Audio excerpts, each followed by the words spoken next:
Real quick, before we get into the show, I wanted to share a new service called Getita that Ken and I have been using that has made us over $10,000 in Amazon reimbursements.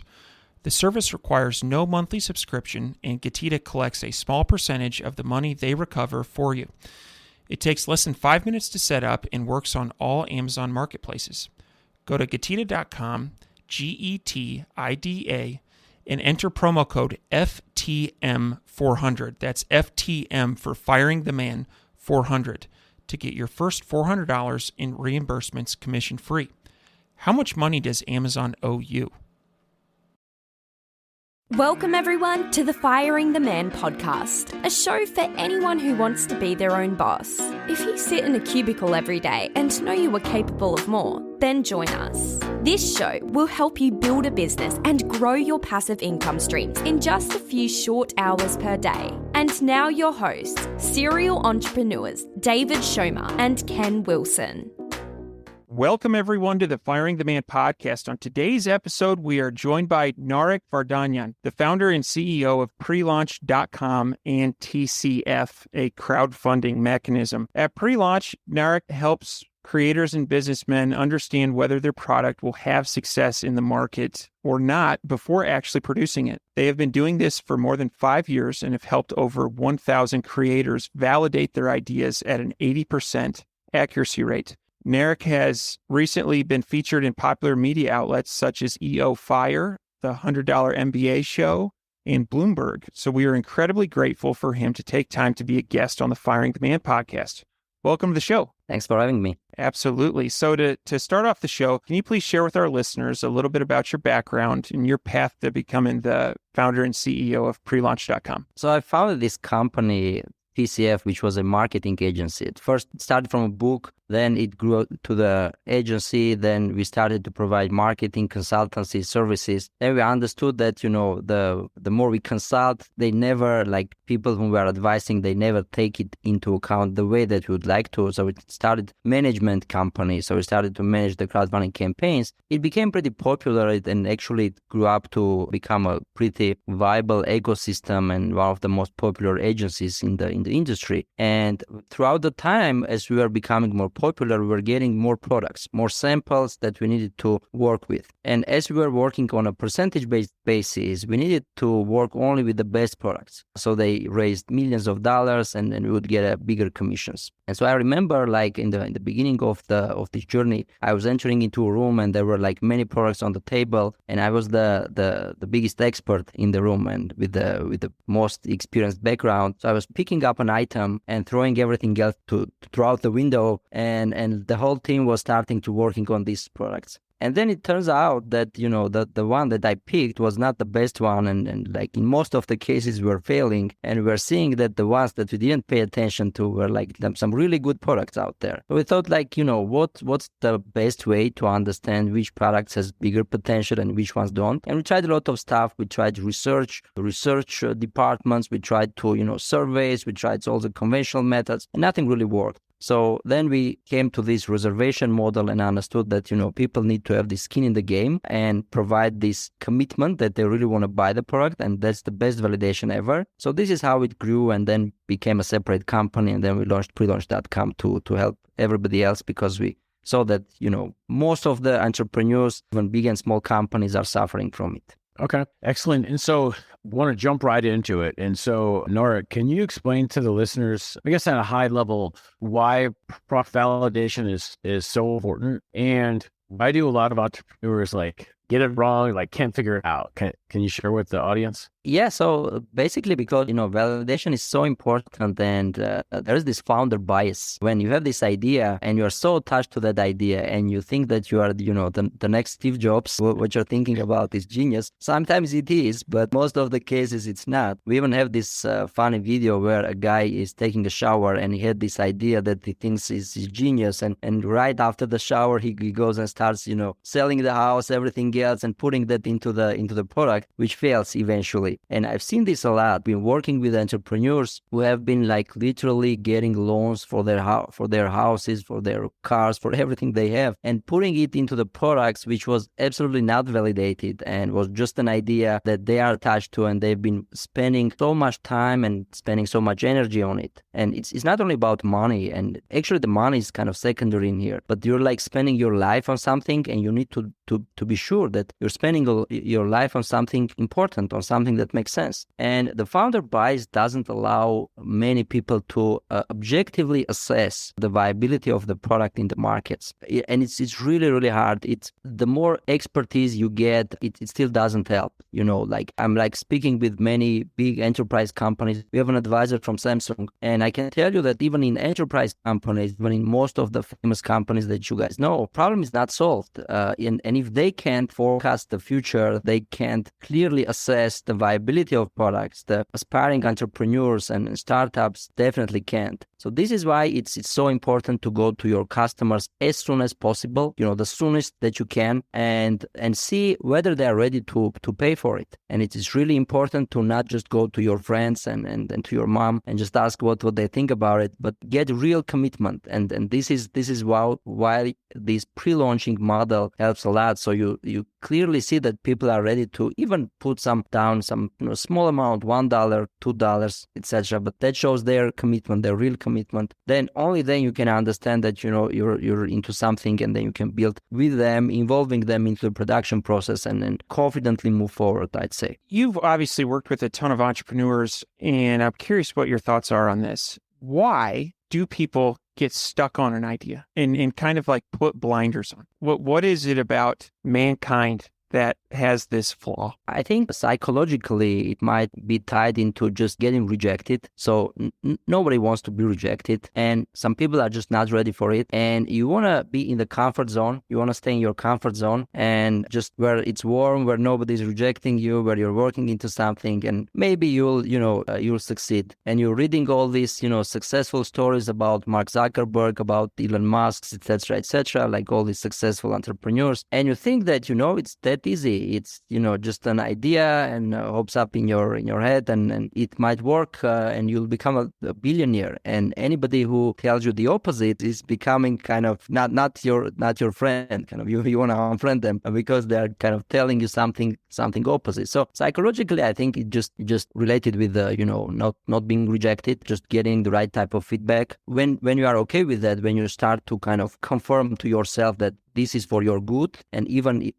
the rejections and even small failures may lead to something really big. If you really study the ways of the entrepreneurs and how it works, it will become a natural process. You'll like being rejected, and you'll learn a lot from it. I really like that perspective, and you're right. No one wants to be wrong, and no one wants to think that they have bad ideas. Right. I really, really like that perspective. So I'm curious, out of, say, 100 products that are brought to prelaunch.com, what percentage of those are great ideas? What percentage of them are, kind of killed? And which one of them, like how many of them are kind of in the middle? Can you talk about that breakdown? Yeah, that's a great question, actually. So I would say 50% are bad ideas. So like 50% in most of the cases are rejected with the metrics, and the recommendation is just not move forward with that, and just, save your money, save time, and just come back with something else. There's a really big portion which continuously works on the product. So we have many cases where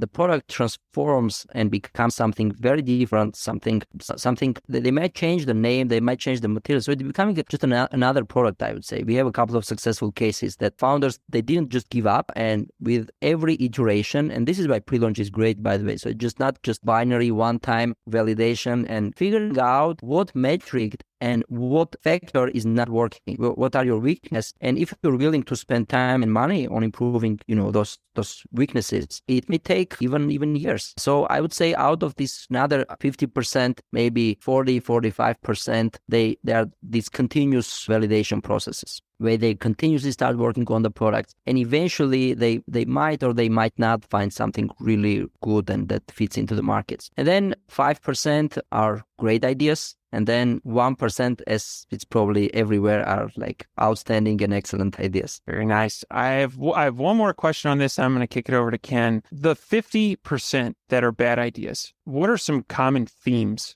that come up in those? Like, are there any like themes that you've observed that are consistent amongst the products that do not get validated? I would say, many times founders are experiencing some kind of problem. So there are a couple of things. Some founders are experiencing the problem and it's super unique to them. And they think that, it's a problem and then everybody is ready to pay for it. It still might be a problem, actually, but people should be willing to pay for that problem, right? So that's the nuance of a good product and a bad product. And many are coming without validating that hypothesis, I would say, or coming to validate that hypothesis, whether people are willing to pay that problem. Sometimes it's so niche that it's just not scalable, and economically it doesn't make sense to invest so much money for the molding, for the production, to just bring it to the market, right? So it just financially is not consistent at the end of the day. Some others, that is also a common bias, I would say, they see the problem happening elsewhere, but they don't have anybody in the team who have really experienced that problems. So they didn't really talk to the customers. People were suffering from something literally, and as of that, they don't really understand the psychology and the real needs and wants of their target groups. So they build something, they think it's great, they think, they would like the functionality, the colors and everything else, and they hope that, it has a really great potential, but turns out that it's not. Interesting. Yeah, that definitely helpful. So before I get into my question, I want to share with the audience a little bit something that I've learned along the way. And Narek, you mentioned it earlier, is you said it's like, founders issue or founder's problem, and that asking your friends and family about something is not a good idea, because what I call a yes man, they're just going to tell you what you want to hear. They're not going to be honest, and they're probably not going to maybe even know what you're doing, what kind of space you're in or anything. And so for the listeners out there, so David and I, we bounce ideas back and forth. So randomly on a Saturday night or a Sunday morning, I'll get a text from David that says, "Hey, I just found this crazy product. This is really cool. Check it out." And, I would say maybe 80% of the time when I send those to David and when he sends them to me, it's an immediate like, let's check it out, or maybe. And so I think step one for all the solopreneurs listening, like, get someone you trust, someone that's not just going to tell you yes all the time, and ask them about your idea, because Narek's hit the head on the nail. It's like, when you get founders that you get like all excited and jacked up when you find something, and so you need someone to like say like, okay, take a step back and like catch your breath. This is maybe you're going off the rails. I say that's step one. Two. So Narek, to your question is, what are the specific metrics? If you could pick one or two metrics that obviously validated thousands of products, and so what are one or two metrics that people should be aware of or should really validate before even moving forward with money? I would say, just coming to your point, which is very right, I would say even before building the product or before building something, you need to validate the need. You need to validate whether people just obviously need that problem to be solved and are ready to pay for it. And one thing that I would recommend is to read the book, which is called Mom's Test. It's a kind of famous book. It's about to not just go to your mom and ask her about the opinion, and you'll obviously get wrong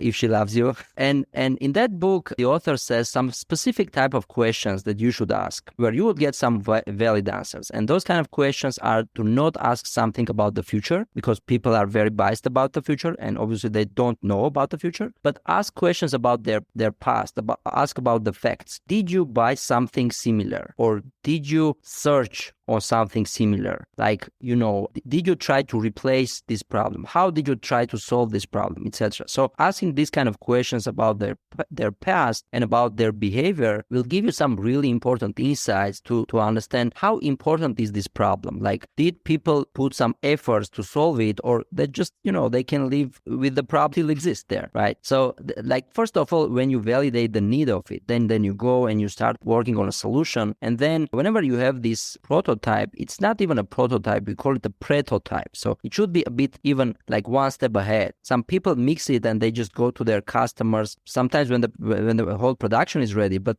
even in the best cases, they go when the prototype is ready. It's late, we think. You need to go when the prototype is ready, which means that your product is about 60-70% close to the final. Like you have the design, you have the the idea, the description, the functionality, the shape, the colors. You have at least the 3D model, and you have maybe a very shitty prototype. So that you start a validation campaign. And the best way to start a validation campaign, now coming to your question on what metrics you should pay attention to, whether you're doing it on prelaunch.com or you're doing it maybe on your own website, we found that it's great to make it a 2-page validation campaign. So on the first page, you showcase the idea, the concept of the product, and you have this subscribe to learn more button there. And then on the second page, you showcase the price of it, and you say if you put down $1 or $2, you'll get a 20% discount if this product releases into the market, right? And so you drive some traffic, and you see if people subscribe on the first page, it means the concept is kind of validated and people are willing to learn more about this concept. And then if people are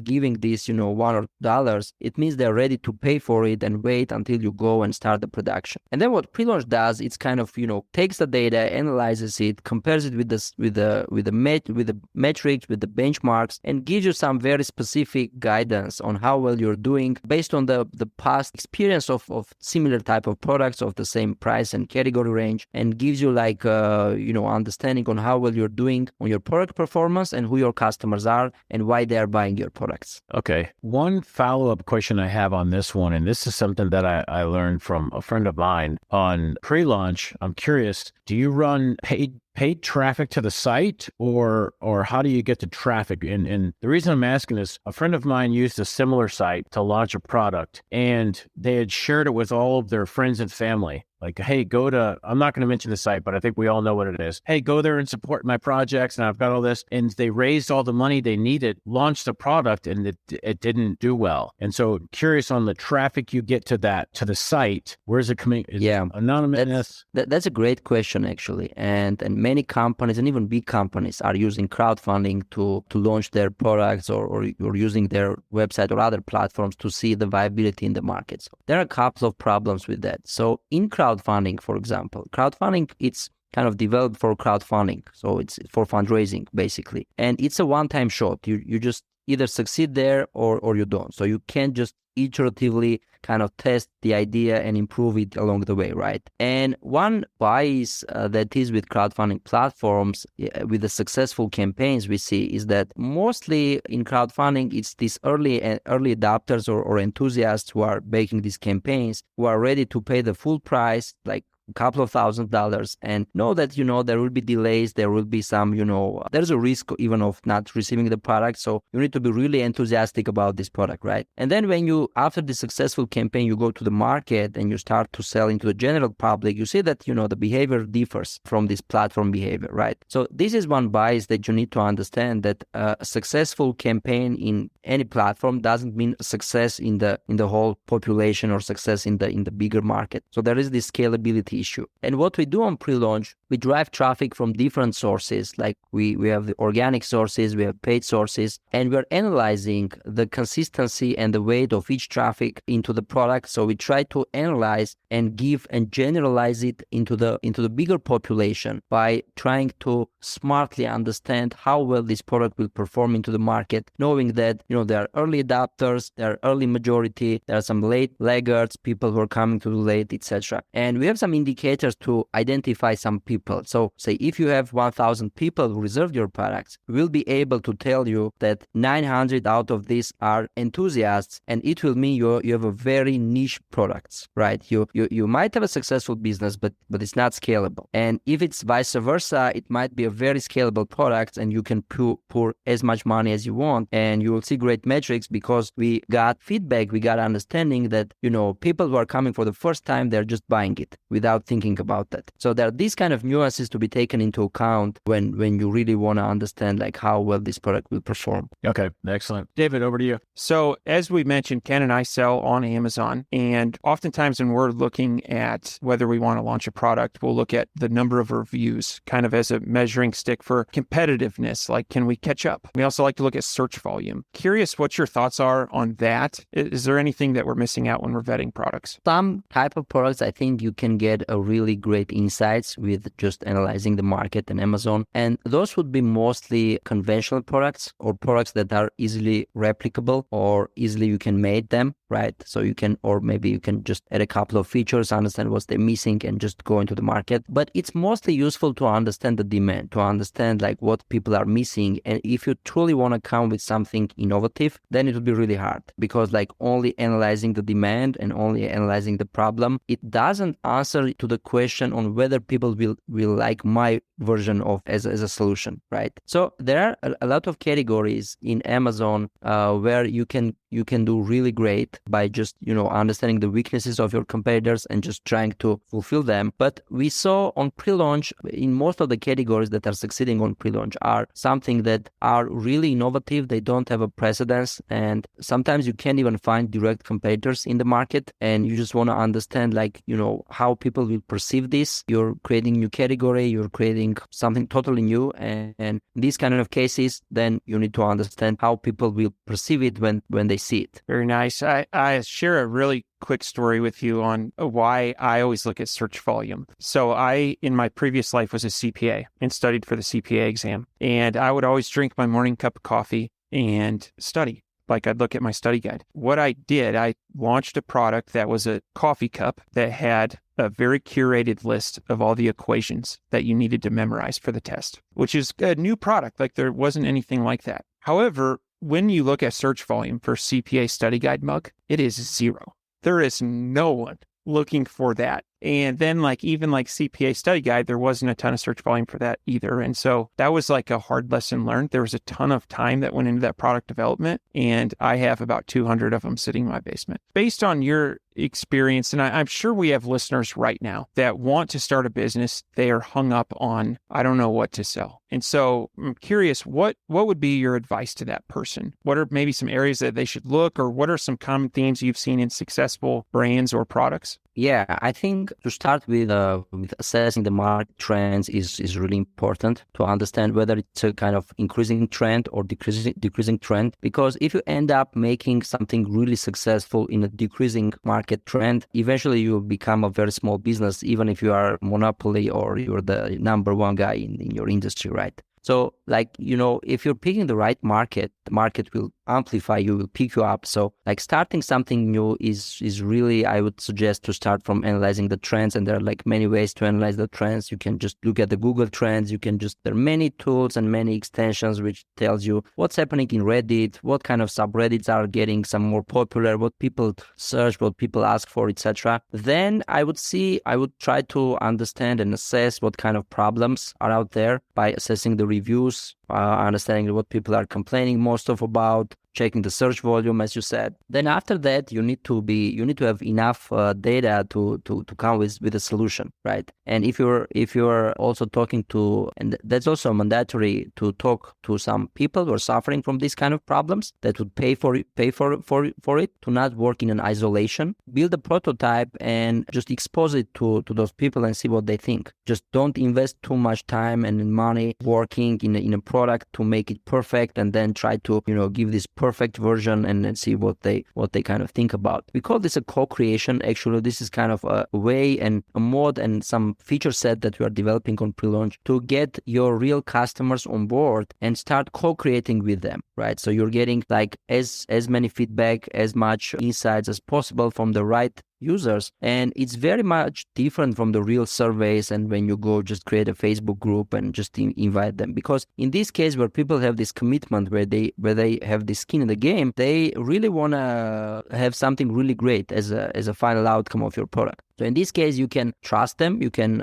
ask them any kind of questions you want, and you're sure that their answers are not biased, like it would be in the focus groups or surveys where people are paid to provide you yes men type of answers. Yeah, so I would say that would be the the first half. I've got a quick follow-up on that topic. And so Narek, you've helped, thousands of creators validate their products and have like a very high accuracy rate, 80%, right? And so I'm curious, everything that, I've always studied and everything is like for product, physical products, you want to solve a problem.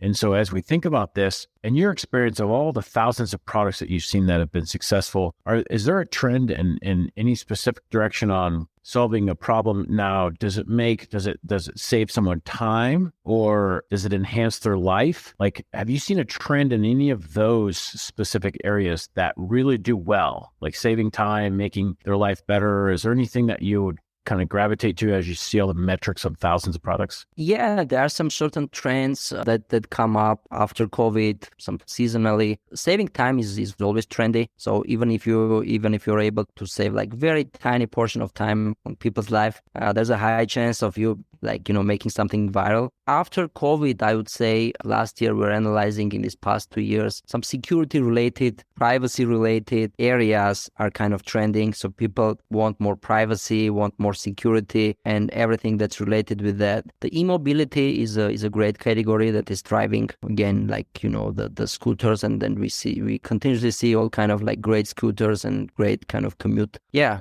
that's all I can recall as of now. Okay. Sure. Yeah. No, I'm always curious to kind of see what are your thoughts on, you've got a wealth of experience there. And so, those are super helpful. David, over to you for the... Yeah. So on this topic of trends, Ken and I were talking about this the other day. I'm curious what your thoughts are on it. So we have probably a little bit over 1,000 SKUs in 15 different marketplaces. If you look, we have 2 products that are clearly number 1 and number 2. Both of those products are what I would consider boring, and we have products that are exciting, things that people would take a picture of, share with their friends, like exciting, fun, hobby type products. However, Ken and I were talking about scientific tools the other day, not a sexy industry, but boy, does there seem to be some good profit margin there. So I'm curious, what are your thoughts on boring versus exciting products?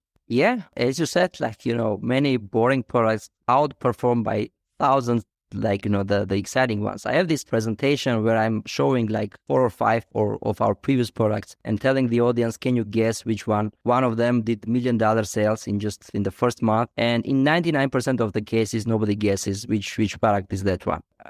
We did a validation recently on a product which is for collecting the dog's poop, and looks like a very boring product on the first sight, but it was just killing that. That was beating all the metrics, and nobody knows why till now. And that they launched, and it became like a super success in the market. While another product, so that was a helmet which was recording, that has a camera which was recording the front and rear. It has an AR screen. It has an AI kind of suggestions on where you could drive, etc. You could connect with other drivers. So it was a helmet fit with all these kind of functionalities that you'd love to, and it just failed because of not having enough demand, right? It turns out that people don't need that much of a functionality in something that is just needed to protect you. Kind of sarcastically, and exactly that time we had another product which was just a mask which was just covering your face, and it was just doing nothing else, and it was just a kind of cool mask and very similar to this helmet thing which was with a lot of functionality. And this mask outperformed this helmet by 5 times. So they did couple of 100,000 of sales in their first month, while the other one failed. So we see this happening all the time. It's really hard. We even betting internally, we see it all the products, and we bet which one is outperforming the others. And even internally, we most of the time we're wrong, because a very boring product might be a really good business, might have great margins, might be on a trend, might be something that people really search about.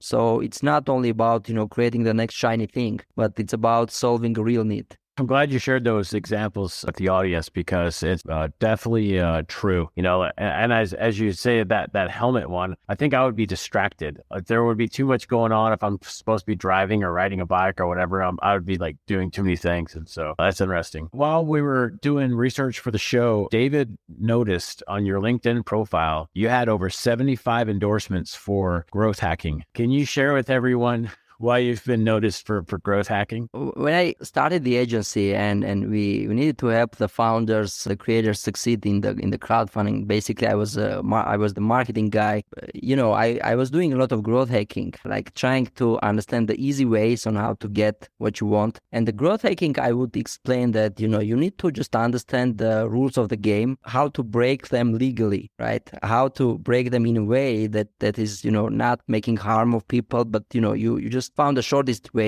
path into something. So, there are many examples on what you can do with growth hacking. Although I'm more inclined into the growth as a continuous growth, not just one-time hack. This is more close to me now. But growth hacking is just that for example, you're just creating a Facebook ad and you see that it's blocked and you understand why it's blocked. The algorithms cannot detect on the Facebook and you're just getting approved. So it can start from writing the text on like using the same letters in Russian or just changing the banner into something that the algorithms are not reading. So this kind of stuff, and also psychologically understanding what people really want and creating these kind of motives for them. Can you share maybe one of the bigger success stories that you've had from a client at prelaunch.com? So one of the biggest success we had is called a fuel motorcycle. So the founder of this electric motorcycle was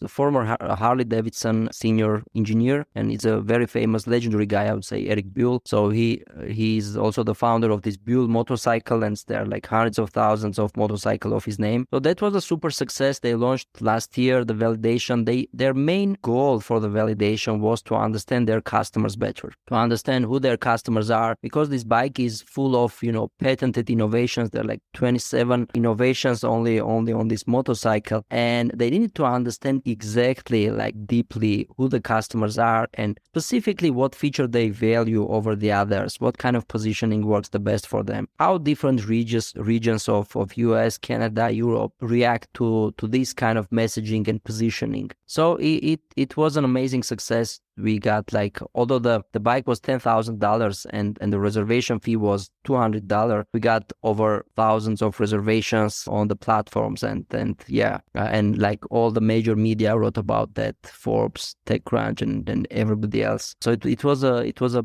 big success, but ironically, success can be a failure on the pre-launch can be a success to the creator, right? So this is how we see it. We see that if you pre-launch something on the platform and you see that metrics are telling you that it's bad and it's not improving, although you kind of failed, you succeeded because you saved a lot of time and a lot of money, a lot of nerves that otherwise will be spent in the market. That's definitely something to I want to go over with the audience again. And so to your point, Narek, is like testing something and if it didn't work out, that's actually a success, because otherwise, if you would have just launched that product and bought a ton of inventory, you would have lost a lot of money and time. You mentioned earlier, not only money, it's time. All your time invested in that is you could have been using it on something that actually passed pre-launch. So awesome. I want to pivot in a little bit. Can you talk a little bit about TCF and the crowdfunding, what the crowdfunding formula is? So crowdfunding formula is this agency that helps campaigners launch their products into Kickstarter and Indiegogo. And TCF is the ecosystem that we've built around that. So it's not only the agency, we have a couple of media companies there. We recently acquired a company called Gadget Flow. It's kind of Pinterest for gadgets. So you will scroll there and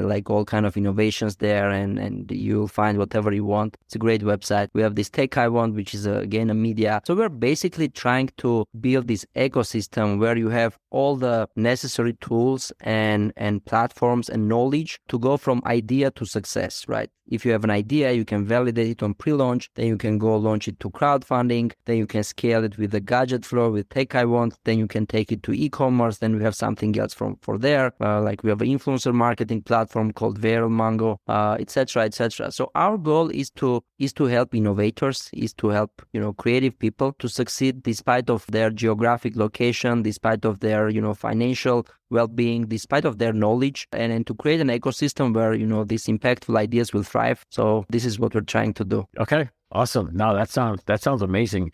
It's like you built an A to Z ecosystem from start to finish. So, David, anything else you want to cover before we get into the fire round? No, let's get into it. All right, Narek, are you ready? Yes. What is your favorite book?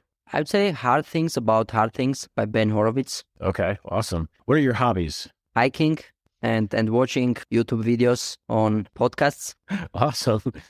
What is one thing that you do not miss about working for the man? That's a good one. So I would say when you don't have enough impact on something, so you're working on a company and you understand that you're not that important and your decisions are not taken into account. So basically, whether you are there or you're not there, like life will go on and you don't have this impact, you don't have this ability to change the pace of something. Yes, excellent. That's a good one. All right, last one. What do you think sets apart successful entrepreneurs from those who give up, fail, or never get started? As you said, entrepreneurs never give up. Their startups may fail, their products may fail, but they don't fail. They don't give up. It's just a mindset where whatever happens to you, you just don't give up. You just continue and learn from your failures. And you don't need the motivation to go from failure to failure. Excellent answer. David, over to you to close out the show. All right, Narek, I want to thank you for being a guest on the Firing the Man podcast. If people are interested in getting in touch with prelaunch.com, running their idea through your guys' process,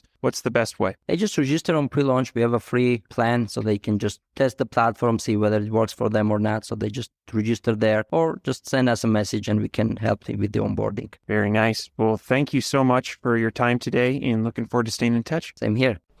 Before you go, we wanted to share a new service that Ken and I have been using called Getita that has made us over $10,000 in Amazon reimbursements. The service requires no monthly subscription, and Getita collects a small percentage of the money they recover for you. It takes less than 5 minutes to set up and works on all Amazon marketplaces. Go to Getita.com, Getida.com, and enter promo code FTM400. That's FTM for Firing the Man 400 to get your first $400 in reimbursements commission free. How much money does Amazon owe you?